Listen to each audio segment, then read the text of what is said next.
Stuart, I do acknowledge the traditional owners of the land on which we meet and pay tribute to their history, their culture and their ongoing contributions to our communities. I believe we also stand here today in memory of Andrew Chan, Mayu Sukumaran and the 6 other people who have been executed overnight.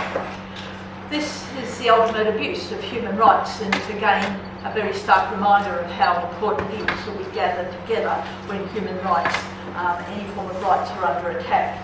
On behalf of the Greens, I stand here today in support of Jake Lynch, Lee Rhiannon, and all those who are now threatened with further persecution by the university senior management.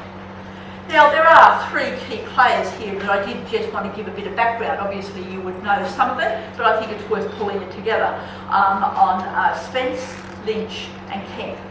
Now, Dr. Spence, Vice-Chancellor of this university, and he's become quite a master, and I've seen this in recent months, of using progressive language while really running a very strong neoliberal conservative agenda. We saw this particularly in the recent debate about the future of higher education, where he would be out there speaking quite seriously about the need for free higher education, but at the same time being one of the main flag bearers for Pine's higher education deregulation plans. And now he presents as a proponent of free speech while opening up space for the Israeli government lobby to attack some of his own staff. Then we have Mr Kemp, a former British colonel, served in Afghanistan, now described as a writer. Many others describe him as a gun for hire, known as talking about military tactics, which was apparently why he was invited to this university. Now, one of his infamous statements, which shows how important that protest was, and I quote, was, "No army in the history of warfare has taken greater steps than the Israeli Defence Forces to minimise harm to civilians in a combat zone." There could be nothing more insulting, more misleading. Then we have Mr Jake Lynch, an Associate Professor and Director of Sydney University's own Centre for Peace and Conflict Studies.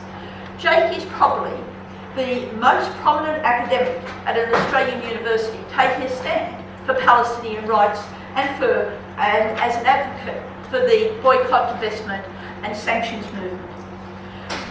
Now, where this all starts to tie together is that many of you would remember that a pro-Israeli government law centre, Shirat Hadin, took legal action against Jake's support for the BDS movement against aspects of the Israeli government's work. Now, that case was summarily dismissed.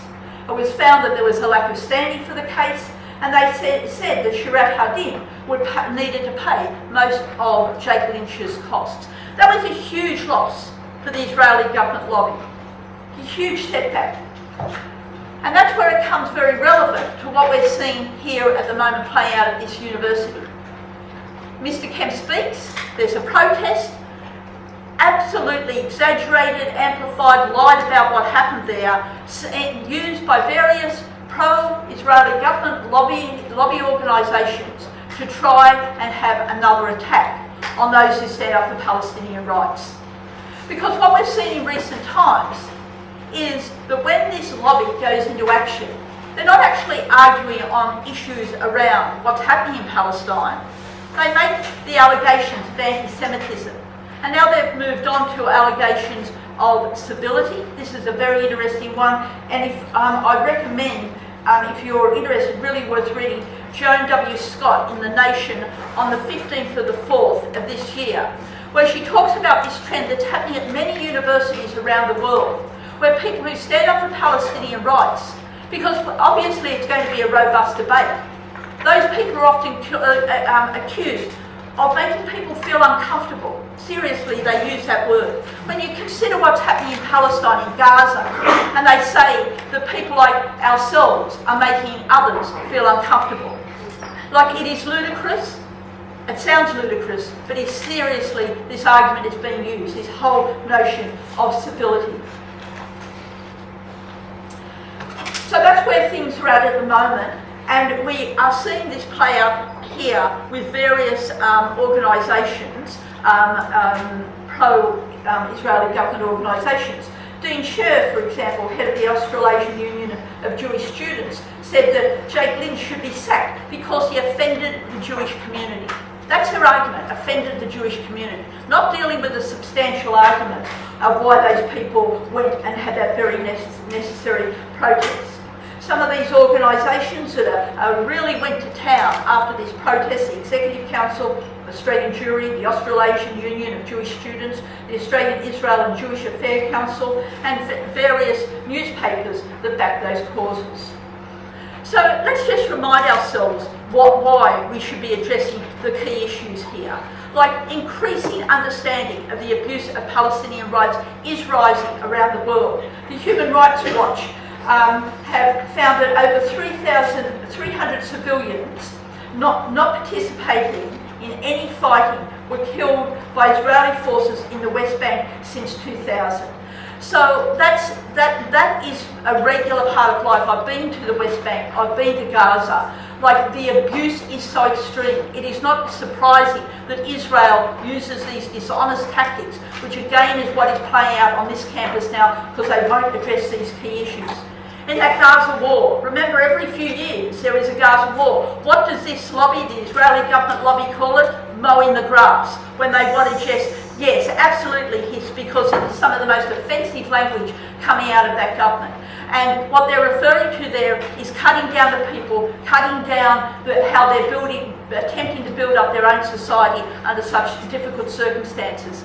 And in that last war, 2,200 people at least were killed, over 100,000 displaced. The place is still a little strip of land along the western end of the Mediterranean covered in rubble. That is what those people continue to live in. So I do want to repeat that offensive statement from Kemp, because it starts to tie all this together, why that protest was needed.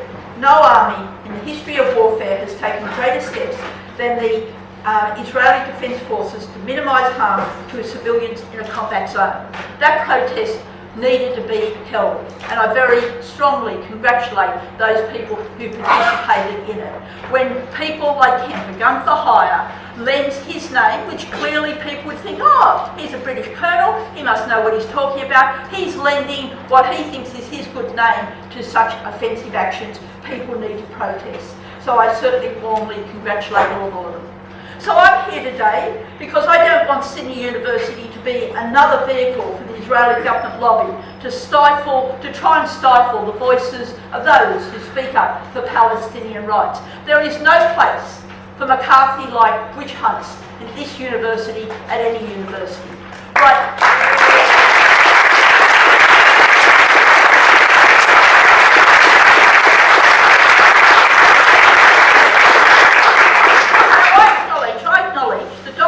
Right now would be coming under enormous pressure from the Israeli government lobby. I read out the names of all those organisations from here, from overseas. He went under pressure. He can answer them now. They've already had one investigation, it's cleared Jake Lynch, no anti-Semitism there. He should drop any further talk of investigations. Using the code of conduct is so dishonest. It is really being used as a cloak to hide behind the fact that they are attempting to continue to persecute people at this university who stand up for Palestinian rights. So I would really strongly urge everybody here, when you leave today, take away a commitment to continue to speak out for Palestinian rights, for the rights of protest at this university. Contact senior management at this university. Sign on to the letter, already signed by 1,600 people, including Desmond Tutu, John Pilger, Noam Chomsky, members of the Greens, members of Labor, Stewart. There is much we can do. Our voice needs to be loud, our voice needs to be strong, the protests need to continue for Palestinian rights. Thank you.